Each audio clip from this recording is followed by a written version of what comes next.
నమస్తే. తెలంగాణలో పవన్ కళ్యాణ్ పర్యటనని చాలామంది మేధావులు వ్యతిరేకించారు, చాలామంది ఉద్యమకారులు సైతం కూడా వ్యతిరేకించడం జరిగింది, నిరుద్యోగులు వ్యతిరేకించడం జరిగింది.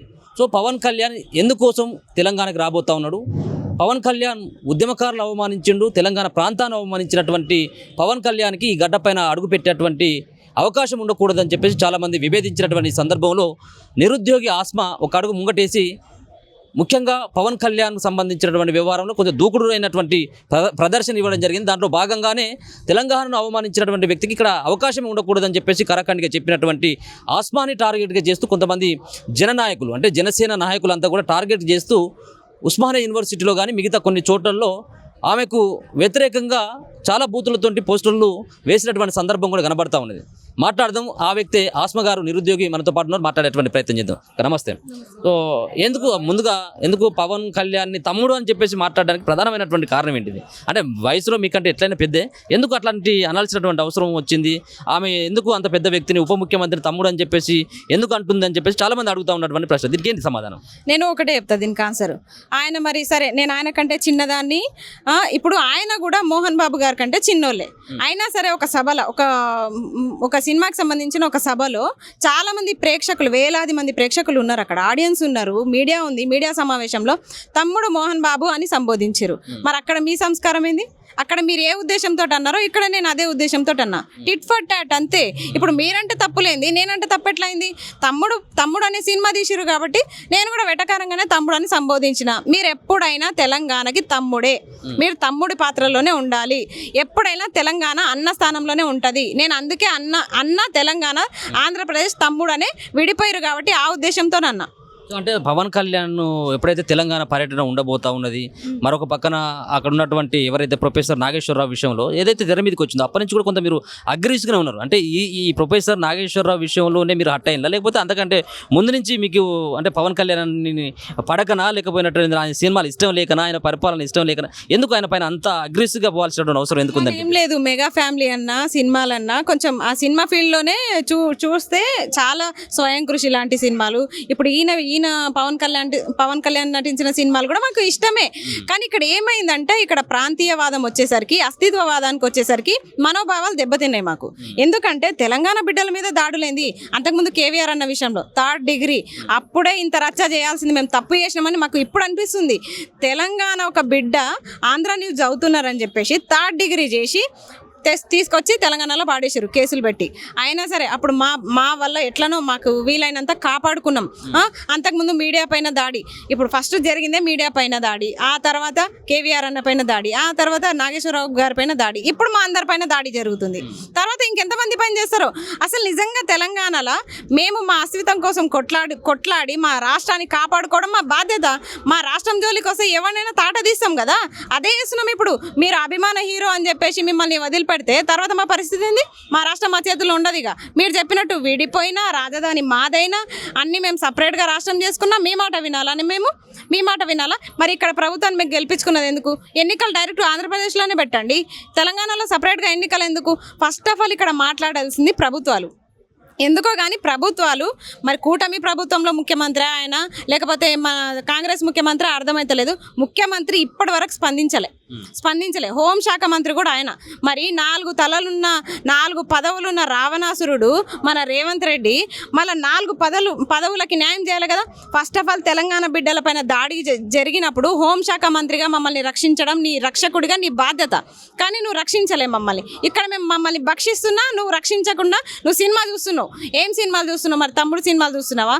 ఆయన పవన్ కళ్యాణ్ గారి సినిమాలు చూసుకుంటా కూర్చున్నావా రేవంత్ రెడ్డి? అదే అడుగుతున్నాం. ఆయన కూడా నిన్న స్టేట్మెంట్ ఏంటిదంటే పవన్ కళ్యాణ్ ఇదంతా కూడా సభలు, ఈ సమావేశానికి పర్మిషన్స్ రాకపోవడం ఇదంతా కూడా రేవంత్ రెడ్డికి ఇదంతా కూడా తెలియకుండానే జరిగి ఉండొచ్చు అని చెప్పేసి ఆయన ఒక పాజిటివ్ కామెంట్ చేయడం జరిగింది. అట్లా ఉంటుంది ప్రతిదీ. ఇప్పుడు హోంశాఖ ఆయన దగ్గర ఉంది. హోంశాఖ ఇప్పుడు ఆయన సభ పెడితే ఆయన రక్షించాల్సింది ఎవరు రక్షిస్తారు? హోంశాఖ మంత్రే కదా. హోంశాఖ మంత్రి నుంచి కాకుండా ఎవరిస్తారు పర్మిషన్? మరి ఎవరిస్తారు?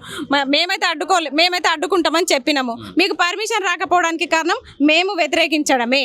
మాకు ఇక్కడ ఇష్టం లేదు కాబట్టి ఒకవేళ మీ సభకి పర్మిషన్ ఇచ్చింటే, తెలంగాణ రాష్ట్ర ఆవిర్భావ దినోత్సవం రోజు ఒకవేళ మీ సభకి పర్మిషన్ ఇచ్చింటే వాళ్ళు ఖచ్చితంగా తెలంగాణ ద్రోహులుగానే పరిగణించబడతాడు. ఒకవేళ రేవంత్ రెడ్డి ఖచ్చితంగా మీ ప్రభుత్వము ఒకవేళ పర్మిషన్ ఇచ్చింటే తెలంగాణలో కాంగ్రెస్ పార్టీ ద్రోహులుగానే మిగిలిపోయేటోళ్ళు. కానీ ఇవ్వకుండా మీ గౌరవాన్ని మీరు కాపాడుకున్నారు. తర్వాత కూడా వ్యతిరేకించారు చాలామంది కాంగ్రెస్ నాయకులు కూడా. ఒకటి ఏమనిపించిందంటే, ఈ పవన్ కళ్యాణ్ గారి విషయంలో మేము ఎత్తుకున్న అస్తిత్వవాదాన్ని తర్వాత అన్ని పార్టీలు కూడా సపోర్ట్ చేసినాయి, అందరు కూడా సపోర్ట్ చేసినాయి. కానీ హోంశాఖ మంత్రిగా ఉన్న ముఖ్యమంత్రి గారు మాత్రం ఇప్పటివరకు స్పందించాలి. ఫస్ట్ ఆయననే స్పందించాలి. మా రక్షణ మీ బాధ్యత. మాకు రక్షణ లేని రోజు మీకు ఆ పదవి ఎందుకు? 4 పదవులు పెట్టుకొని రావణాసురుడు అనుకుంటున్నావు. నువ్వు ఏమన్నా తీసే ఆ పదవుల్ని ఎవరికైనా ఇచ్చేసే మంత్రులు ఉన్నారు కదా, చాలామంది ఎమ్మెల్యేలు ఉన్నారు కదా, వాళ్ళకి ఇచ్చేసేయండి కదా. మీరు అన్ని పెట్టుకొని మీ బర్డెన్ తలకాయ నొప్పులు ఎందుకు పెట్టుకుంటున్నారు? ముఖ్యమంత్రిగా మాత్రమే మీరు ఉండండి దయచేసి. మిగతా విద్యాశాఖ మంత్రి, హోంశాఖ మంత్రి ఈ పదవులన్నీ మిగతా వారికి ఇచ్చేస్తే మంచిది. సో అంటే మీకు బెదిరింపులు వస్తున్నాయని ఒక రకమైనటువంటి కామెంట్ కూడా చేయడం జరిగింది. మీరు అంటే బెదిరింపులు అంటే ఎట్లాంటి బెదిరింపులు వస్తూ ఉన్నాయి? తెలంగాణ ప్రాంతానికి సంబంధించిన వ్యక్తులను మీతో మాట్లాడుతూ ఉన్నారా, లేదంటే మెసేజ్ల రూపంలో ఉన్నా, లేకపోయినట్టయితే వాళ్ళు మీ ఇంటికి వచ్చి దాడి చేసేటువంటి ప్రయత్నం చేసినా? ఏంటి ఎటువంటి బెదిరింపులు ఎక్కడి నుంచి వస్తూ ఉన్నాయి? ఇప్పటివరకు అయితే నంబరు ఇవన్నీ అడ్రస్లు తెలియదు కాబట్టి ఎవరు దగ్గర వరకు అయితే రాలేదు. కానీ ప్రయత్నాలు అయితే జరుగుతున్నాయని తెలుస్తుంది. ఇంకొకటి, నాకు పర్సనల్గా ఇన్స్టాలో, ఫేస్బుక్లో ఇట్లా సోషల్ మీడియా ద్వారా అయితే బెదిరింపులు వస్తున్నాయి. జూన్ 15 వరకు నేను చంపేస్తాము, ఇంకా చాలా గలీజ్గా. అసలు నిజంగా వాళ్ళకి అక్క చెల్లెలు ఉన్నారో లేదో. పవన్ కళ్యాణ్ గారికి కూడా 2 కూతుర్లు ఉన్నారు. నేను కూడా తల్లిదండ్రులు లేని అమ్మాయిని. నేను బయటకు వచ్చి ప్రశ్నిస్తున్నా అని చెప్పేసి కనీసం కరింకరం లేకుండా మీరు అట్లా మాట్లాడడం తప్పు కదా. మీకు ఆడపిల్లలు ఉన్నారు, మీ సైనికులకి మీరు ఎందుకు చెప్తలేరు? వీళ్ళు రజాకార్ల లెక్క వ్యవహరిస్తున్నారు తెలంగాణలో. వీళ్ళు తోటి తెలంగాణ వాదులని మర్చిపోయి వ్యవహరిస్తున్నారు. రాజకీయానికి రాజకీయమే ఉండాలి, దేనికి మాటనే సమాధానం ఉండాలి, అంతే తప్ప మాట్లాడిన మాటకి చేతలు ఎందుకు సమాధానం చెప్తున్నాయి? మీరు ఒకవేళ నిజంగా నా మీద చేసి మీరు బతుకుదామనేనా తెలంగాణలో? మీ పార్టీ ఉంటుందా ఇక్కడ? నా మీద చేయబడితే అసలు ఇష్టారీతిగా నిన్ను చంపేస్తాము, నిన్ను అది చేస్తాము, ఇది చేస్తాము, అసలు చెప్పొద్దు. ఆ కామెంట్స్ అయితే నిజంగా ఒక అమ్మాయిగా చెప్పడం ఇబ్బంది. కనీసం ఎవరికి చూపించలేని పరిస్థితి. ఆ వాయిస్ రికార్డులు ఏందో, ఆ కథ ఏందో అసలు. అంటే ఆ లాంగ్వేజ్ మొత్తం ఏపీదే ఉంది. మెసేజ్లు చేసిన వాళ్ళు మాత్రం తెలంగాణ వాళ్ళు.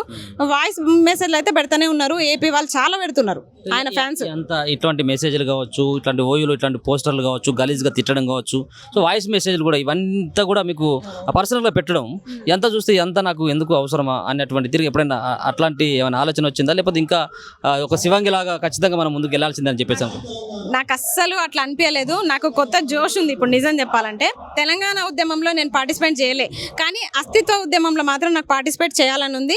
తెలంగాణ రక్షణ కోసం అసలు ప్రాణాలు అర్పించడానికైనా మేము సిద్ధంగానే ఉన్నాము, ఎంత దాకైనా పోవడానికి సిద్ధంగానే ఉన్నాము. సో అంటే ఫ్లెక్సీల విషయంలో ఇక్కడ ఓయూలో కానీ ఇంకా మిగతా చోట్ల కూడా కొన్ని దొడ్లు కనబడతా ఉన్నాయి. ఏంటిది అసలు ఆ ఫ్లెక్సీలు అప్పటికప్పుడు తయారైపోయి ఓయూలోనే వేయడానికి ప్రధానమైనటువంటి కారణం ఏంటిది? అంటే ఓయూలో ఉన్నటువంటి కొంతమంది జనసేన సంబంధించినటువంటి నాయకులు కూడా ఇప్పుడు ఓయూలోనే కొంతమంది ఉంటా ఉన్నారు. సో వాళ్ళ ప్రమేయంతో ఉంటారు, లేకపోతే ఏం జరిగి ఉండొచ్చు అని చెప్పేసి దాంట్లో ఫేవర్గా ఉంది మనకు మ్యాటర్. వాస్తవానికి జన సైనికులకి ఇది చెప్పడానికే మీరు సభ పెడుతున్నారా అనే కొటేషన్తో ఉండి, ఇంకొకటి ఈ కామెంట్స్ ఒక ఆడపిల్లకి ఇట్లా పెడతామన్న ఇదితో ఉంది. అందుకే నేను పెద్దగా అంత సీరియస్గా తీసుకోలేదు. నాకు ఫేవర్గానే ఉంది కాబట్టి పెద్ద సీరియస్గా తీసుకోలేదు. కానీ నాకు మద్దతుదారులు ఎవరో పెట్టిరు, అదైతే సంతోషంగా ఉంది. ఒకడు హాని చేసేటోడు ఒకడు ఉంటే 10 మంది ఉంటే మేలు చేసేటోళ్ళు కూడా ఒకరు ఉంటారు. అందులో భాగంగానే అవి కూడా వెలిసినాయి, పర్లేదు. కాబట్టి ఖచ్చితంగా ఈ అస్తిత్వ పోరాటంలో ఎంత దాకైనా వెళ్ళడానికి సిద్ధమే. అందులో భాగంగానే జూన్ 9కి ఖచ్చితంగా అమరావతి, ఏదైతే ఆంధ్రప్రదేశ్ అమరావతి రాజధాని ఉందో అక్కడికి ఖచ్చితంగా వెళ్తాం. జనసేన పార్టీ నుంచి ఆస్పాకి టికెట్ ఇస్తే పోటీ చేస్తారా?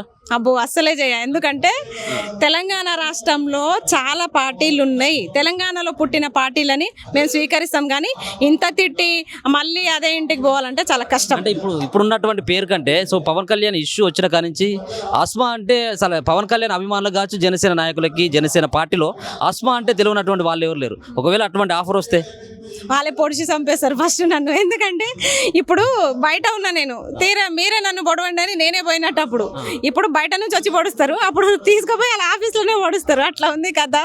అందుకే వద్దు అసలు ఆ జనసేన జోలికే నేను పోను, నాకు అవసరమే లేదు ఆ పార్టీ జోలికే నేను పోను. కానీ ఇటువంటి ఉంటే భవిష్యత్తు ఇటువంటి విమర్శలు కావచ్చు, ఇటువంటి అడ్డగింతలు కావచ్చు, ఆస్మా దగ్గర నుంచి చూడబోతా ఉన్నావా లేకపోతే సైలెంటా? ఫస్ట్ ఆఫ్ ఆల్ ఖచ్చితంగా ఉంటాయి, కానీ ఇప్పుడు మీరు అన్నట్టు ఫస్ట్ జనసేన నాయకుడు దీనికి సమాధానం చెప్పాలి. ఈ మధ్యలో రజాకారులు కాదు, జనసేన నాయకుడు సమాధానం చెప్పిన రోజు అన్ని ఆలోచిస్తాం. ఓకే. Thank you.